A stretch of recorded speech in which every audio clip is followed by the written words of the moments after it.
Hello everyone, welcome to my cooking blog. তো আজ বানিয়েছি আলু স্যান্ডউইচ। তার জন্য আমি এখানে একটা কড়াই বসিয়ে দিয়ে ওর মধ্যে একটু তেল দিলাম, তারপর একটু জিরে দেব আর দেব পেঁয়াজ কুচি। তো এগুলোকে একটু ভালো করে ভেজে নেব।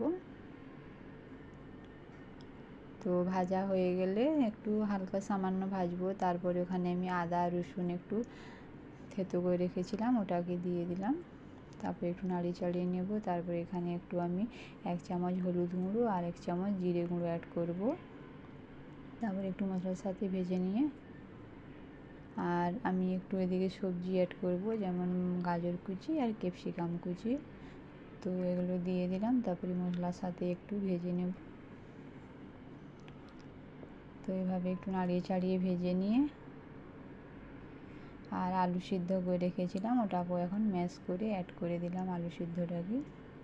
তারপর আলু সিদ্ধটাও দিয়ে ভালো করে কষিয়ে নেব। তো দেখতেই পাচ্ছেন আমি কষিয়ে নেব আর একটু লবণ অ্যাড করব।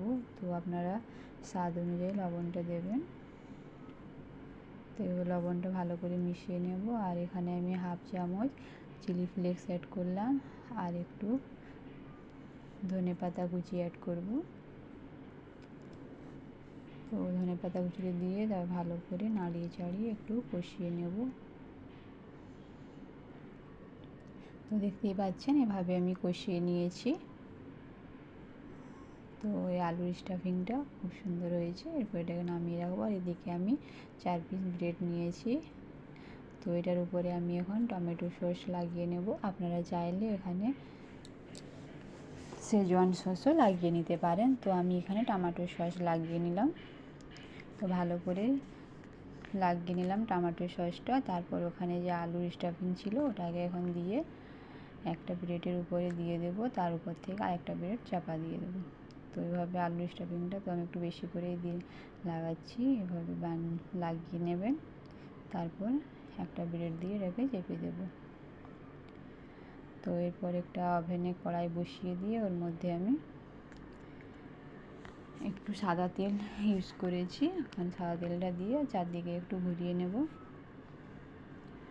তারপর একটু লো ফ্লেমে ব্রেডগুলোকে ভেজে নেব, উল্টে পাল্টে একটু লাল করে। তো এভাবে দিয়ে দিলাম ব্রেডগুলো। তারপর একটু এই পাশে যখন একটু লাল হয়ে যাবে পাল্টিয়ে নেব।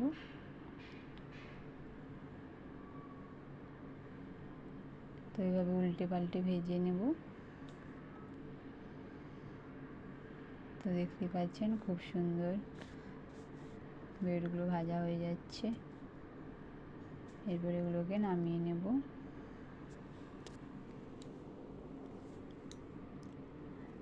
ব্রেডগুলোকে দুটোই নামিয়ে নিলাম। এরপর এগুলোকে পিস করে কেটে নেব। এভাবে কেটে নিলে দেখতে সুন্দর লাগে।